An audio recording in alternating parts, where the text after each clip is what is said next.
창원의 한 중학교 교실에서 무차별 폭력 동영상이 공개되면서 파문이 일고 있습니다. 주변 학생들은 폭력 사태를 방관한 것으로 드러났습니다. 장애인에게 분양권을 소개해주고 소개비를 챙긴 김해시 지체장애인협회에 대해 경찰이 사실관계 조사에 들어갔습니다. 정부가 올 상반기 대학 구조개혁 평가 발표를 앞둔 가운데 특히 사립대학들이 정원 감축 등 자구책 마련에 비상이 걸렸습니다. 내년 총선을 앞두고 일부 지역구는 대결 구도가 형성되는 등 벌써 술렁이고 있습니다.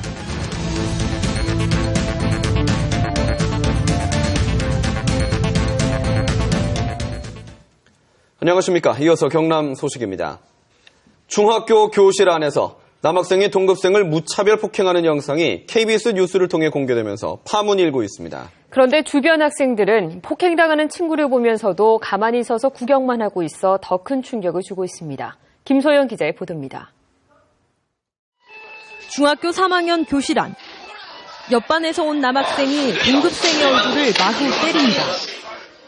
앞에 선 학생은 이 상황을 물끄러미 서서 지켜볼 뿐 폭행을 말리지 않습니다. 학생 몇몇은 아예 책상에 걸터 앉아 대놓고 구경합니다. 폭행이 계속되는 동안 이를 말리거나 교사에게 신고한 학생은 단 한 명도 없었습니다. 제가 반에서 그렇게 친한 친구가 많이 없어서요. 그렇게 나설 친구가 없었던 것 같아요. 폭행 뒤 이군은 극도의 우울과 불안 증세를 호소하며 급성 스트레스성 장애를 진단받았습니다. 학교 폭력처럼 또래 친구 다수의 방관 속에 폭행을 당할 경우 트라우마는 더 오랜 기간 지속되며 일생 동안 피해자에게 고통을 줍니다. 내가 맞는 게 당연한 걸로 얘기해진 거예요. 방관자애들 그렇게 보시듯이 맞는 거 당연한 분위기. 내가 원래 찌질하니까, 내가 못나니까. 한 설문조사에서 학교 폭력을 목격한 뒤 모른 척했다고 답한 학생은 전체의 절반인 52.6%에 달했습니다. 폭력 앞에 학생들이 침묵하지 않고 개입할 수 있도록 방관자 교육의 중요성이 더 커지고 있습니다. KBS 뉴스 김소영입니다. 경상남도 교육청이 무차별 폭력 사태와 관련해 해당 중학교를 상대로 진상조사에 들어갔습니다. 경남교육청은 오늘 사건이 발생한 창원의 중학교를 찾아 피해 학생에 대한 격리와 보호 조치 등 학교폭력 관련 지침이 제대로 지켜졌는지를 조사했습니다. 한편 가해자인 정구는 검찰이 기소해 재판을 앞두고 있고 피해자인 이구는 정신과 치료를 받고 있습니다. 다음 소식입니다. 장애인 특별 공급으로 당첨된 아파트 분양권을 불법 거래하거나 수수료를 챙긴 장애인협회와 부동산업자에 대해 경찰이 조사에 들어갔습니다. 경찰은 사실관계가 확인되는 대로 본격 수사에 들어갈 계획입니다. 차주화 기자의 보도입니다. 경찰이 장애인 특별공급으로 아파트를 분양받았다가 차액 일부를 장애인협회에 빼앗긴 장애인 회원들을 상대로 진술 확보에 나섰습니다. 전매가 제한된 아파트 분양권 불법 거래는 주택법 위반으로 장애인협회와 부동산업자의 가담 여부를 집중 조사할 계획입니다. 또 장애인협회를 상대로 공인중개사가 아닌데도 법적 수수료보다 배 이상 많은 수수료를 챙긴 정황을 살필 예정입니다. 부동산업자도 법정 매매가의 0.4%보다 더 많은 수수료를 챙겼는지 공인중개사법 위반 여부가 관건. 해당 장애인 협회에 대해서 아파트 특별 분양 관련 부당이득이 있었는지 사실관계를 조사하고 있습니다. 이번 피해를 입은 뇌병변 2급 장애를 앓고 있는 이종덕 씨는 지역의 사회단체로부터 구제 지원을 받기로 했습니다. 안 도와준다고요? KBS 보도 이후 이 단체가 이 씨의 권익 보호에 나선 겁니다. 그들이 잘 인지하지 못하는 것들을 관련 단체나 이런 지금과 같은 어떤 악용하려는 사람들이 중간에서 법적 대응까지 가능하다면 그것까지 고려할 생각입니다. 이 단체는 장애인협회의 권익 침해 여부와 이 씨로부터 챙긴 차액을 조사해 법적 대응을 검토할 방침입니다. KBS 뉴스 차주화입니다. 올 상반기에 나올 정부의 대학 구조조정 평가를 앞두고 사립대 모의 평가를 진행한 결과 경남이 전국에서 세 번째로 타격이 클 것이라는 연구 결과가 나왔습니다. 대학마다 자구책 마련에 비상이 걸렸습니다. 보도에 김대진 기자입니다. 정부의 구조조정 방침에 따른 사립대 정원 감축은 얼마나 될까? 대학교육연구소가 전국 4년제 143개 사립대를 대상으로 대학 구조개혁 자체 모의평가를 진행한 결과 경남이 세 번째로 감축률이 높았습니다.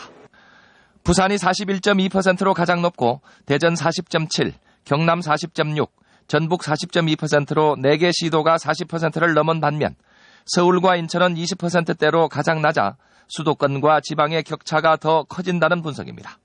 이에 따라 정부의 3주기 감축이 완료되는 2023년 정원은 부산이 2만 2천여 명에서 1만 3천여 명으로 경남은 9,500여 명에서 5,600여 명으로 줄게 됩니다. 대학마다 비상이 걸렸습니다. 등록금 의존율이 높은 사립대는 그만큼 타격이 클 수밖에 없습니다. 인제대는 이미 석좌 전문 교수를 폐지하고 인력을 재배치하는 등 내부 구조 조정에 들어갔습니다. 또 산업경영 등 기업이 원하는 세계과를 신설해 사회 요구에 대응하고 외국인 유학생 유치를 위한 국제교류처 등을 총장 직속으로 전환했습니다. 현장에 맞는 분들을 교육시킬 수 있는 계약학과를 신설하고요. 산업기술융합대학원을 만들어서 우리가 정말로 살아남을 수 있는 방법들, 지속 가능한 대학을 만들기 위해서 저희가 노력을 하고 있습니다. 2023년 전국의 대학 정원은 지금보다 30% 정도 줄어들 방침이어서 대학들의 위기는 고조되고 있습니다. KBS 뉴스 김대진입니다. 남해고속도로 확장 공사가 냉정분기점 부근에서 중단되면서 주변 사업에도 영향을 끼치고 있습니다. 공사 재개 여부도 불투명합니다. 오중호 기자의 보도입니다. 편도 2차로를 3차로로 바꾸는 남해고속도로 확장 공사. 공사를 맡았던 울트라건설이 법정 관리에 들어가며 지난해 10월부터 공사가 중단됐습니다. 다른 구간은 모두 확장이 끝났지만 냉정분기점에서 서기매와 장유 나들목까지 총 길이 13km 구간은 마무리가 안 됐습니다. 공사가 중단되면서 주변 사업에도 영향을 끼치고 있습니다. 이미 완공됐어야 할 고속도로 옆 공원조성 공사는 중단됐습니다. 소음 방지벽도 설치되다 말아 인근 아파트 250가구 주민들은 차량 소음에 시달리고 있습니다. 방음벽 저 부분이라도 지금 그 소음이 이렇게 흘러나오지 않도록 이렇게 이제 차표 효과가 되도록 이렇게 해달라고 했는데 그마저도 지금 안 되고 있어서 대청천 생태하천 공사도 방해를 받고 있습니다. 남해고속도로 확장 공사를 위해서 사용했던 가설 도량을 철거를 해야 그 공사를 진행을 할 수 있는데 지금 업체 선정이 늦어짐으로 인해서 해당 공사에 차질을 빚고 있는 상태에 있습니다. 새 업체 선정은 3번이나 유찰되면서 1조 4천억 원이 투입된 남해고속도로 확장 공사는 언제 마무리될지 불투명합니다. KBS 뉴스 오종호입니다. 내년 총선을 앞두고 경남 정치권이 벌써 술렁이고 있습니다. 이주영 의원은 새누리당 원내대표에 도전했고 홍준표 지사는 직설적인 화법으로 국회의원들을 비판해 파문을 일으키고 있습니다. 보도에 천연수 기자입니다. 창원 마산아포 사선의 이주영 의원이 새누리당 원내대표 출마를 선언했습니다. 세월호 사고 수습 과정에서 전국적인 지명도를 얻은 이주영 의원은 원내대표의 이번이 4번째 도전입니다. 우리는 변해야 합니다. 몸을 낮추고 마음을 열어야 합니다. 대구 동구을 3선의 유승민 의원도 출마해 경남 부산 울산의 PK와 대구 경북의 TK 대결 구도가 됐습니다. 다음 달 2일 선출되는 새누리당 원내대표는 내년 총선까지 당을 이끌게 됩니다.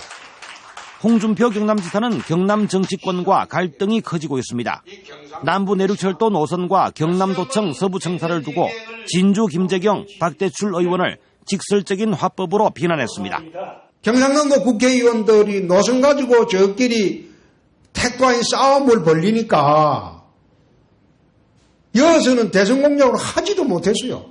김재경 의원은 홍 지사가 사실을 왜곡하고 있다고 정면으로 받아쳐 갈등이 커지고 있습니다. 홍 지사는 또 김맹곤 김해시장이 당선 무효형을 받은 것은 정치적 음모라고 말해 당내에서 여론을 호도한다는 반발을 사고 있습니다. 김태호 의원이 새누리당 최고의원직을 사퇴했다가 번복한 김해을 지역구에서는 새정치민주연합 김경수 위원장이 경남도당 위원장에 선출되며 지지세를 확대해가고 있습니다.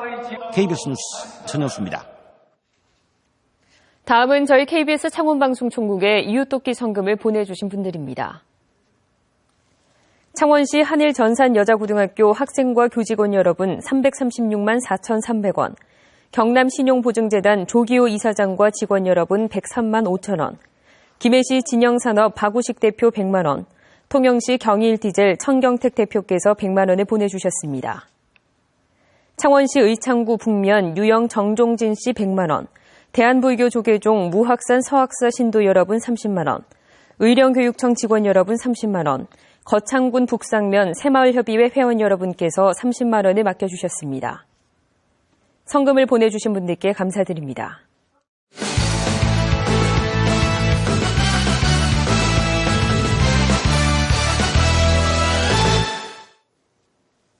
주요 단신입니다. 안상수 창원시장과 김성찬 국회의원이 진해 발전에 협력하기로 했습니다. 안 시장과 김 의원은 오늘 진해구청에서 만나 새 야구장 위치를 바꿀 때 깊은 논의를 거치지 못해 유감이라며 야구장 유치보다 더 큰 발전을 이루도록 노력하겠다고 말했습니다. 이에 대해 김성찬 의원은 달걀 투척 사건에 대해 양해를 구하고 진해의 정체성을 살리는 사업에 적극적인 지원을 요청했습니다. 경남 도립미술관의 올해 첫 전시가 오늘 개막돼 5월 13일까지 열립니다. 4개의 전시가 동시에 열리는 도립미술관 1차 개막 전시는 현대미술의 동향을 살펴볼 수 있는 피스 보이스 나이스전과 텍스트 콜라주, 사물 이색전의 3개의 전시와 경남의 작고 작가 박생광전 등 소장품 상설전으로 구성됩니다. 어제 오후 1시쯤 함안군의 한 추모공원에서 공원관리소장 48살 이모 씨가 점심시간을 이용해 소장실 앞 잔디밭에서 골프 연습을 한 것으로 드러났습니다. 함안군은 민원인에게 재발 방지를 약속하고 해당 관리소장에게 업무 규칙 위반으로 경고 조치를 내렸다고 밝혔습니다. 경남교육청은 특성화고 입학의 취업희망자 특별전형을 내년은 17%, 2017학년은 20%까지 늘릴 방침입니다. 취업희망자 특별전형은 중학교 내신 성적 반영 비율을 20% 이내로 하고 소질과 적성, 취업 의지 등을 반영해 선발합니다. 경남교육청은 경남의 32개 특성화고 모집 인원 5,600여 명 가운데 한 해에 400명에서 500명 수준에서 특별전형을 실시할 방침입니다. 창원시가 2012년부터 지난해까지 컨테이너 화물 유치 지원금으로 3억 3천만 원을 지원했습니다. 창원시는 마산항과 지역경제 활성화를 위해 컨테이너 화물 유치가 필요하다는 건의로 지난 2011년 유치조례가 제정된 뒤 지원금을 주고 있다고 밝혔습니다. 경남 소식이었습니다.